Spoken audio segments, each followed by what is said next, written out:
তো hi guys, Indian ফুটবলের জন্য একটা খারাপ খবর।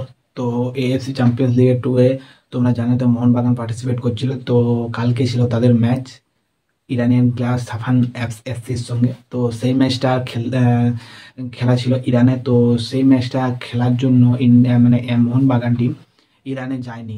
তো কিসের জন্য যায়নি তোমাকে বলে দিই। তো মোহনবাগান একটা অফিসিয়াল অ্যানাউন্সমেন্ট করেছে ক্লাবের তরফ থেকে যে তাদের সিকিউরিটি পারপাস বা সিকিউরিটির কারণে আহ, তারা ট্রাভেল করেনি ইরান। তো ইরানে যায়নি। তো কালকের ম্যাচটা মোহনবাগান খেলবে না, তারা এএফসি কে জানিয়ে দিয়েছে। তো সিকিউরিটি ইস্যুর কারণে ম্যাচ খেলতে যায়নি মোহনবাগান টিম।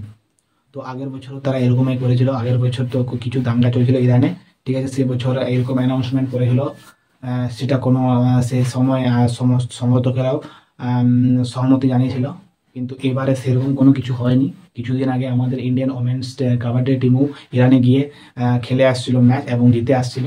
তো এছাড়া অনেক টিমে যাচ্ছে ইরানে খেলতে, তাদের তো সিকিউরিটি ইস্যু হয়নি।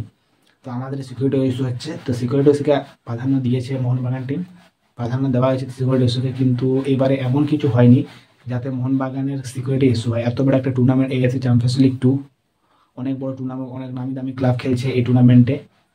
কিন্তু সেই ক্ষেত্রে এই এত নামি দামি একটা ফুটবল ক্লাব মোহনবাগান, তাদের যে সিকিউরিটি ইস্যু হচ্ছে সেটা তো এখন ভাবতে পারা যাচ্ছে না। তো অনেক সমর্থকেই এটা অসহমতি জানাচ্ছে।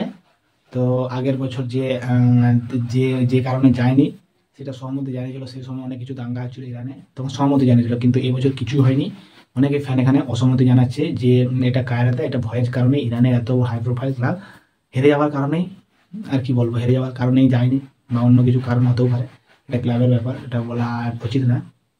তো এটাই ইন্ডিয়ান ফুটবল হিসাবে, ফুটবলার সমর্থক হিসাবে খুব খারাপ লাগলো যে মোহনবাগান যায়নি। এই ম্যাচটার জন্য অনেকে অপেক্ষা করেছিলাম দেখবো বলে খেলা, তো হচ্ছে না। তাহলে গোয়ার দিকে তাকিয়ে থাকতে হবে। তো গাইস, আর কি করাই যায়, এরকম ব্যাড নিউজ শোনা গেল। অফিসার স্টেটমেন্ট দিয়েছে যে আমরা খেলতে যাব না। তো আর কি করা যায়, খেলতে যাবে না, অনেক সিকিউরিটি ইস্যু হচ্ছে ওদের। তো গাইস, আর কি করাই যায়, এটা হচ্ছে আমাদের ব্যাড নিউজ। মোহনবাগান যাচ্ছে না বা এবারে ইরানে গিয়ে এখানে ইরানের ক্লাবের সঙ্গে খেলতে। তো কিছুদিন আগে অনেক ক্লাবেই খেলে গেছে ইরানে, তাদের তো সিকিউরিটি ইস্যু হয়নি। তো হয়তো হতেও পারে।